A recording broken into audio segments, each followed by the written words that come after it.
વિસ્તારમાં પથરાયેલો ઔદ્યોગિક પાર્ક બનશે। રૂપિયા 2506 કરોડની માતબર રકમનો ખર્ચ આ પાર્ક નિર્માણ માટે થવાનો છે। રાજ્ય સરકારે પણ આના માટે 450 કરોડ જેટલી સહાય આપવાનો નિર્ણય કર્યો છે અને આના પરિણામે આ પાર્કમાં ઉદ્યોગકારોને ખૂબ જ ઓછા દરે જમીન ફાળવી શકાશે અને તેમને પ્રારંભિક મૂડીરોકાણમાં ખૂબ મોટી રાહત પણ મળશે। ગુજરાત દેશમાં ઔદ્યોગિક વિકાસ અને ઉદ્યોગ માટેના સાનુકૂળ વાતાવરણના નિર્માણમાં મોખરાનું સ્થાન ધરાવે છે। ઉપરાંત દવાઓ અને તેના રો મટીરિયલ્સના ઉત્પાદનને દવાની નિકાસમાં ગુજરાતનું મોટું યોગદાન પણ છે। ભારતની કુલ નિકાસ ઉત્પાદન ક્ષેત્રના લગભગ 30% જેટલો હિસ્સો એકલો ગુજરાતનો છે। દિલ્હી મુંબઈ ઇન્ડસ્ટ્રીયલ કોરિડોરના ભાગરૂપે પણ રાજ્યમાં આગામી સમયમાં ખૂબ મોટું મૂડીરોકાણ આવવાનું છે। ગુજરાતે વડાપ્રધાન શ્રી નરેન્દ્રભાઈ મોદીના નેતૃત્વમાં આંતરમાળખાકીય ઔદ્યોગિક અને સામાજિક એમ ત્રિસ્તરીય અભિગમ અપનાવીને સર્વસમાવેશી વિકાસ સાધ્યો છે। તેમણે વાઇબ્રન્ટ સમિટથી ગુજરાતની ક્ષમતાને વિશ્વ સમક્ષ ઉજાગર કરી છે। આ વાઇબ્રન્ટ સમિટને પગલે ગુજરાત દેશ વિદેશના રોકાણકારો માટે મોસ્ટ પ્રિફર્ડ ઇન્વેસ્ટમેન્ટ ડેસ્ટિનેશન બન્યું છે। દેશનો સૌથી પ્રથમ petrochemical and petroleum industries region દહેજમાં કાર્યરત કરાવીને તેમણે ભરૂચ દહેજને વિશ્વના ઔદ્યોગિક મેપ પર ચમકાવ્યું છે।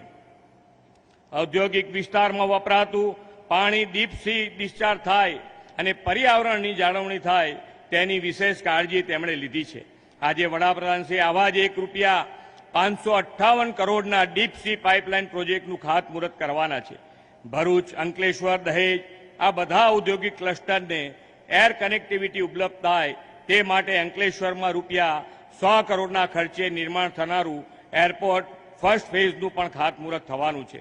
આજે ગુજરાત જે સિદ્ધિઓ મેળવી છે તેનો મજબૂત પાયો રાજ્યના મુખ્યમંત્રી તરીકે આદરણીય વડાપ્રધાન શ્રી નરેન્દ્રભાઈ મોદીએ નાખ્યો હતો। વડાપ્રધાન શ્રી તરીકેનો કાર્યભાર સંભાળતા જ શ્રી નરેન્દ્રભાઈ મોદીએ દેશને વિશ્વનું ઉત્પાદન કેન્દ્ર બનાવવા માટે મેક ઇન ઇન્ડિયાનો મંત્ર આપ્યો છે।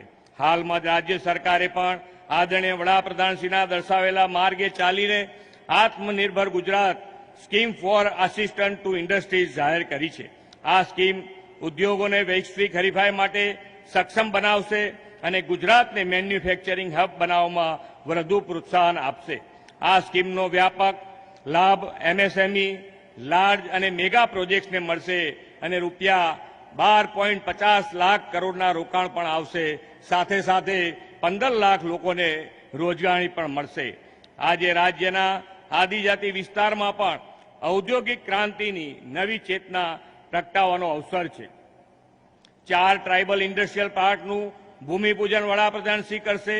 આ પાર્ક ભરૂચના વાલિયા, છોટાઉદેપુરના વનારા, દાહોદના ચકલિયા અને બનાસકાંઠાના અમીરગઢમાં નિર્માણ પામવાનો છે।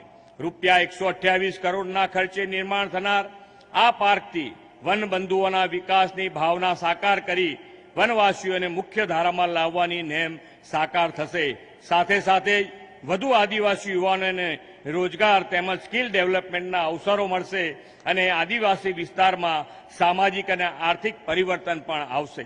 વડાપ્રધાન શ્રી નરેન્દ્રભાઈ મોદીએ એગ્રો ફૂડ ઇન્ડસ્ટ્રીઝને વર્લ્ડ માર્કેટ આપવા એગ્રો ફૂડ પાર્કવાનો નવતર વિચાર આપ્યો છે।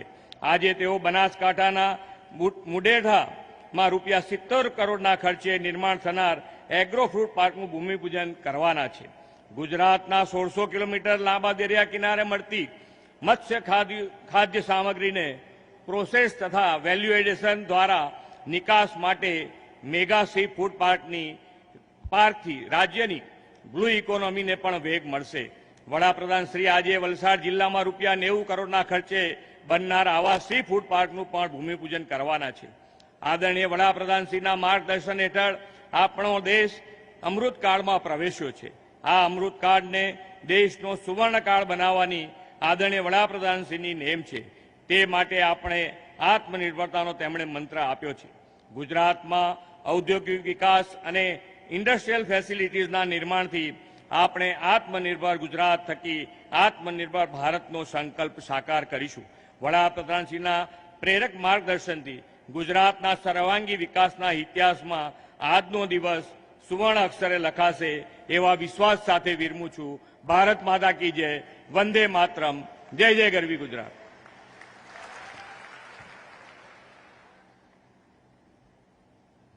खूब खूब खूब आभार माननीय मुख्यमंत्री श्री आपनो आपना हर्षसभर संबोधन माटे।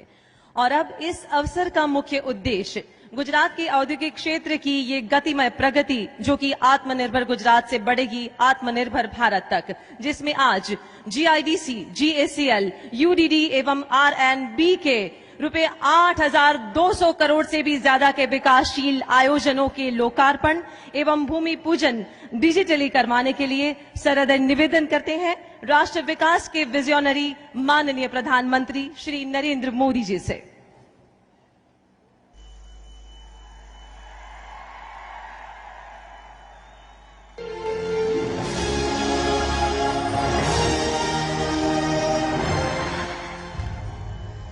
एमएसएमईज के उद्यम से ही आत्मनिर्भर भारत अभियान को सिद्धि मिलेगी। उद्योग, एक शब्द जो सुनते ही नजर आती है विराट फैक्ट्रीज, बड़े बड़े कारखाने और दिन रात चलती मशीनें। लेकिन उनसे भी पहले नजर आता है एक राज्य, गुजरात। देश में सबसे उत्तम रेल, रोड, एयर कनेक्टिविटी और बिजनेस फ्रेंडली पॉलिसीज के साथ औद्योगिक विकास के चक्र को गतिमान रखने वाले इस राज्य को जीआईडीसी बनाता है विश्व के लिए भारत का प्रवेश द्वार।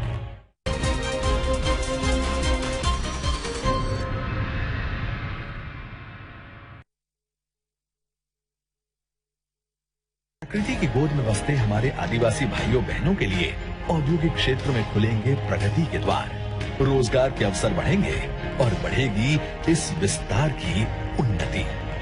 गुजरात में छोटा उदयपुर जिले में बनार गांव, दाहोद जिले में चाकलिया, बनासकांठा जिले में अमीरगढ़ गांव और भरूच जिले के दोंदवाड़ा गांव में स्थापित किए जाएंगे ट्राइबल पार्क्स। इतना ही नहीं, गुजरात में श्वेत क्रांति के वाहक जिले बनासकांठा के मुडेठा गांव में 54 हेक्टेयर क्षेत्रफल में होगी एग्रो पार्क्स की स्थापना।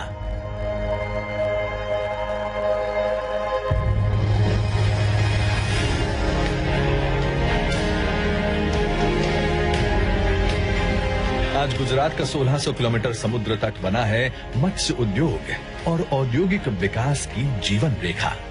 राज्य में सी फूड से जुड़ी आर्थिक गतिविधियों को बल देने के लिए जीआईडीसी द्वारा वलसाड जिले के ककवाड़ी दांती गांव में 35 हेक्टेयर क्षेत्रफल के विस्तार में होगा सी फूड पार्क का निर्माण।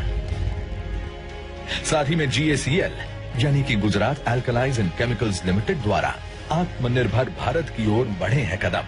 कॉस्टिक सोडा प्लांट की क्षमता का हुआ है विस्तार।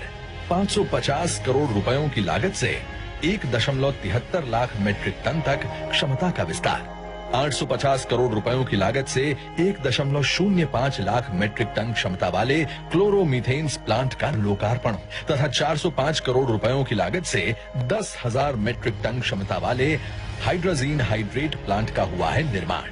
और तो और जीएसीएल और नैल्को के संयुक्त प्रयासों से 2,300 करोड़ रुपयों की लागत से 800 टीपीडी क्षमता वाले कॉस्टिक सोडा प्लांट और 130 मेगावाट क्षमता से सुसज्ज कोल बेस्ड पावर प्लांट का लोकार्पण होने जा रहा है। आज अंकलेश्वर में निर्माण होगा एक नए एयरपोर्ट का।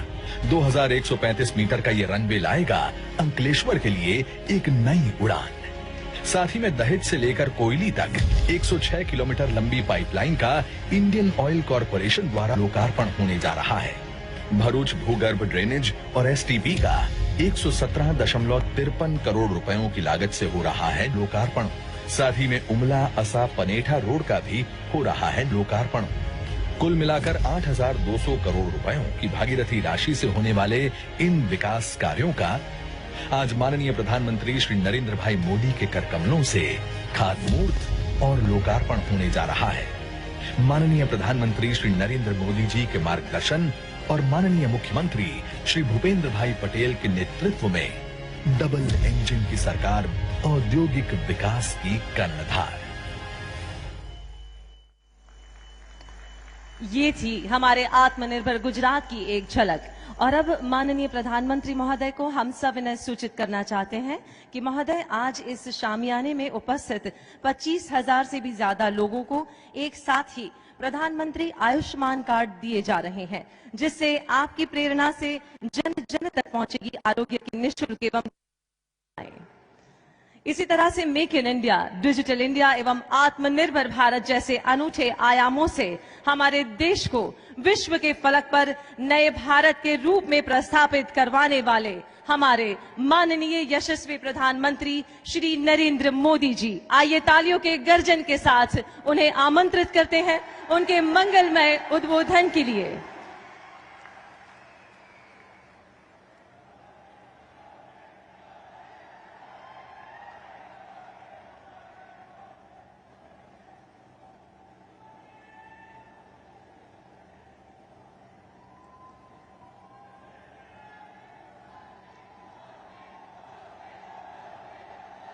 भारत माता की, भारत माता की।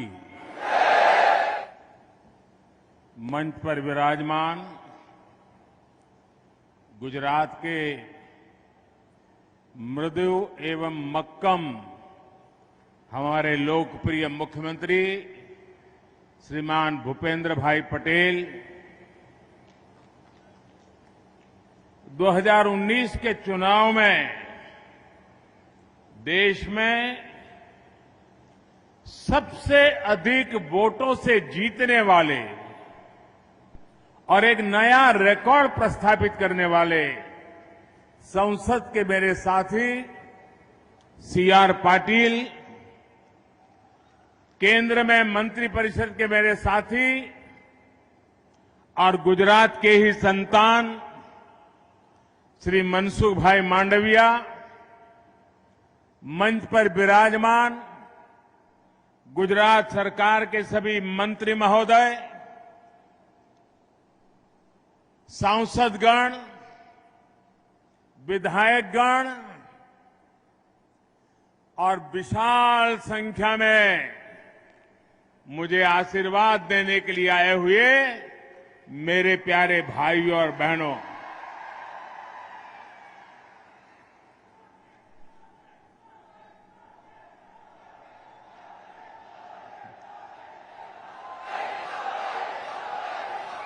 साथियों, आज सुबह मैं यहां आ रहा था तो एक दुखद खबर भी मिली। आज मुलायम सिंह यादव जी का निधन हो गया है। मुलायम सिंह यादव जी, उनका जाना देश के लिए एक बहुत बड़ी क्षति है। मुलायम सिंह जी के साथ मेरा नाता बड़ा विशेष प्रकार का रहा है। जब हम दोनों मुख्यमंत्री के रूप में मिला करते थे, वे भी और मैं भी दोनों के प्रति एक अपनत्व का भाव अनुभव करते थे। और 2014 में जब भारतीय जनता पार्टी ने 14 के चुनाव के लिए मुझे प्रधानमंत्री पद के लिए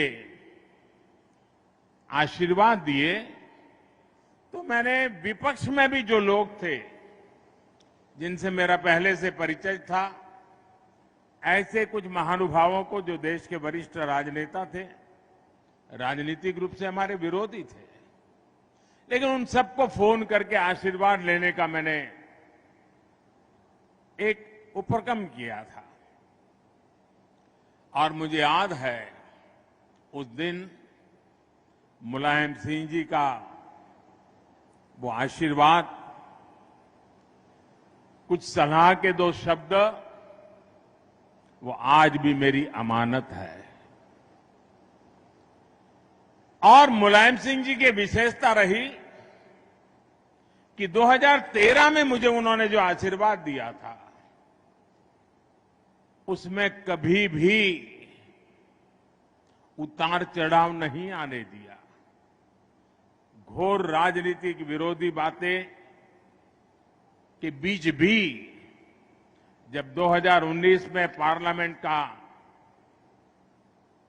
आखिरी सत्र था पिछली लोकसभा का, और संसद के अंदर मुलायम सिंह जी जैसे वरिष्ठ नेता उन्होंने खड़े होकर के पार्लियामेंट में जो बात बताई थी, वही देश के किसी भी राजनीतिक कार्यकर्ता के जीवन में बहुत बड़ा आशीर्वाद होता है। उन्होंने संसद में खड़े होकर के कहा था, कोई लाग लपेट के बिना कहा था, राजनीतिक आटा पाटा के खेल के बिना कहा था। उन्होंने कहा था, मोदी जी सबको साथ लेकर के चलते हैं और इसलिए मुझे पक्का विश्वास है कि वो 2019 में फिर से चुन करके देश के प्रधानमंत्री बनेंगे।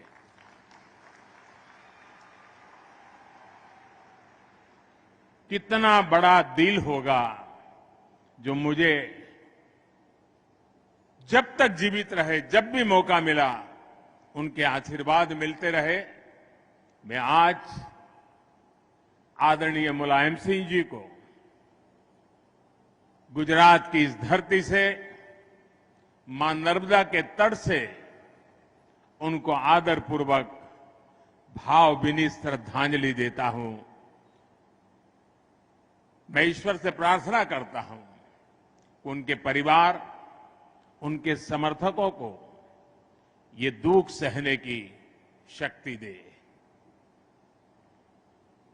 साथियों, आज इस बार मैं ऐसे समय में भरूच आया हूं जब देश आजादी का अमृत महोत्सव मना रहा है।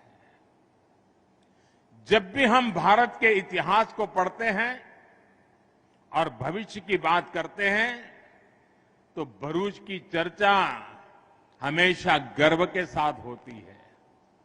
इसी धरती ने ऐसी अनेकों संतानों को जन्म दिया है जिन्होंने अपने काम से देश का गौरव बढ़ाया है। जैसे हमारे धरती पुत्र कन्हैयालाल माणेकलाल मुंशी जी, संविधान निर्माण में देश अनेक योगदान को उनको कभी भी भूल नहीं सकता है। सोमनाथ के मंदिर के भव्य निर्माण में सरदार के साथ कंधे से कंधा मिलाकर के चलने वाले मुंशी साहब की भूमिका को कोई भूल नहीं सकता है। इतना ही नहीं, भारतीय संगीत के सिरमौर, उसको बुलंदी देने वाले पंडित रोमनाथ ठाकुर, उनका नाता भी तो इसी मिट्टी से रहा है। ऐसे महान व्यक्तियों के काम से प्रेरणा लेकर हम गुजरात का गौरव बढ़ाने और गुजरात को विकसित बनाने के लिए काम कर रहे हैं। भाइयों और बहनों, गुजरात की देश की प्रगति में, चाहे वो गुजरात की प्रगति हो चाहे देश की प्रगति हो, भरूच का योगदान बहुत महत्वपूर्ण है। भरूचनी भागीदारी एक जमानो હતો આપણું ભરૂચ ખાલી ખારી સિંગને કારણે ઓળખાતું હતું। આજે મારું ભરૂચ ઉદ્યોગ, ધંધા, વ્યાપાર, બંદરો, કેટલી બાબતોમાં એનો જય જયકાર થઈ રહ્યો છે। અને આજે મારા આ પ્રવાસ દરમિયાન ગુજરાતમાં જે શિલાન્યાસ અને લોકાર્પણના કામ થઈ રહ્યા છે, ભૂતકાળમાં કોઈ એક સરકારોના એટલે ગુજરાતના ભૂતકાળના બજેટ કરતા પણ જૂની સરકારોમાં ગુજરાતનું જે કુલ બજેટ હતું ને 1 વર્ષનું, એના કરતા વધારે मैं एक प्रवास में લોકાર્પણ અને શિલાન્યાસના કાર્યક્રમો કરી દીધા છે ભાઈ. આ ગુજરાત ક્યાંથી ક્યાં પહોંચી ગયું. અને હવે અમારું તો ભરૂચ જિલ્લો પણ કોસ્મોપોલિટન જિલ્લો બની ગયો છે. અહીંયા હિન્દુસ્તાનના લગભગ બધા રાજ્યોના કોઈ ને કોઈ ભાઈ બેઠા હશે. અને આખા ભરૂચ જિલ્લામાં જાઓ તો તમને કોઈ કેરળનો માણસ મળે, કોઈ બંગાળનો મળે, કોઈ બિહારનો મળે. આખા દેશના એક જમાનો હતો ભાઈ કલકત્તા, દિલ્હી, મુંબઈ આને કોસ્મોપોલિટન કહેતા હતા. આજે ગુજરાતે એટલી બધી પ્રગતિ કરી છે કે ગુજરાતના અનેક જિલ્લા કોસ્મોપોલિટન બની ગયા અને આખા દેશને પોતાની સાથે પ્રેમથી સમાવેશ કરીને રાખતા થઈ ગયા. આ ગુજરાતની વિકાસ યાત્રાની ઊંચાઈ છે. भाइयों बहनों, आज पहला बल्क ड्रग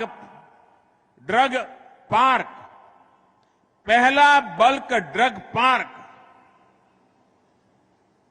गुजरात को मिला है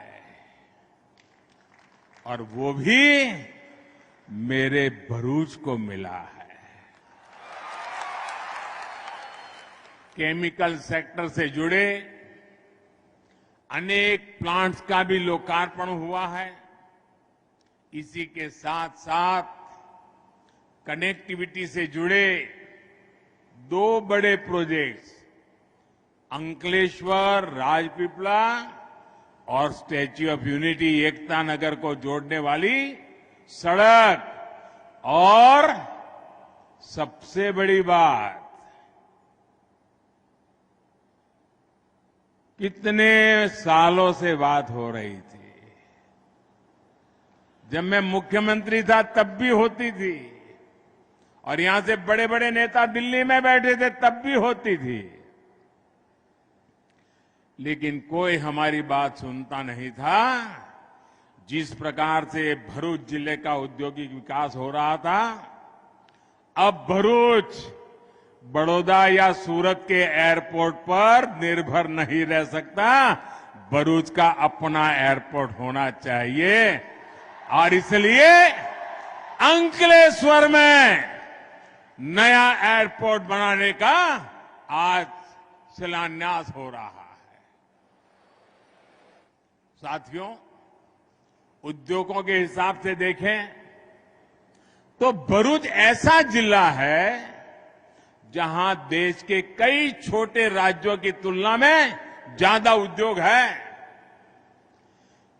एक राज्यમાં જેટલા ઉદ્યોગો હોય એના કરતા વધારે ઉદ્યોગો એકલા આપણા ભરૂચ જિલ્લામાં છે ભાઈઓ.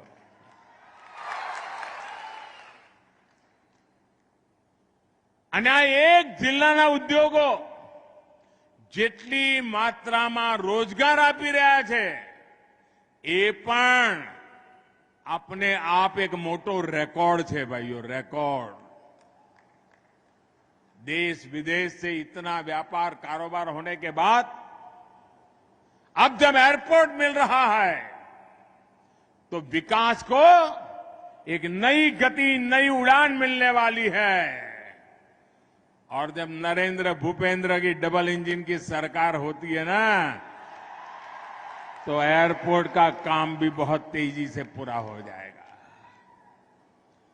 एयरपोर्ट बनने से उद्योगकारों का आना जाना, बड़े बड़े अफसरों का आना जाना तेज हो जाएगा, विकास भी तेज हो जाएगा, एक्सपोर्ट को बढ़ावा मिलेगा. भाइयों और बहनों, आज हमें गुजरात की एक अलग ही तस्वीर दिखती है. સાવ ગુજરાત નવું બદલાયેલું અને જબરદસ્ત મોટી ઊંચાઈ ઉપર જમ્પ લગાવવા માટે થનગની રહ્યું હોય એવું આપણું ગુજરાત છે ભાઈઓ. અને જ્યારે આટલા બધી વાતો આપણે જોતા હોઈએ આંખ સામે, પણ 2 દશક પહેલા એના જરા દિવસો યાદ કર્યો તો કેવું લાગે ભાઈ. 2 દશક પહેલા આપણા ગુજરાતની ઓળખ શું હતી? વેપારી. એક જગ્યાએથી માલ લઈએ, બીજી જગ્યાએથી વેચીએ અને વચ્ચે થોડી દલાલી મળે, એમાંથી આપણું ગુજરાન કરીએ. આ આપણી ઓળખ હતી. ખેતીમાં પાછળ, ઉદ્યોગમાં પાછળ, આપણી પાસે કાચો માલ નહીં. આવી પરિસ્થિતિમાં 2 દશકની અંદર જબરદસ્ત મહેનત કરીને આજે ગુજરાતે ઔદ્યોગિક ક્ષેત્રે ભરણભાર ભરી સ્પેર પાર્ટ બનાવવાના નાના નાના ઉદ્યોગોની જાળ, એ જ રીતે આપણે આ પોર્ટ, આપણી કોસ્ટલાઇન અને વિકાસની હરણફાળ આપણે ભરી દીધી. આપણો તટ એકદમ જાગૃત કરી દીધો આપણે. અને टॉप 10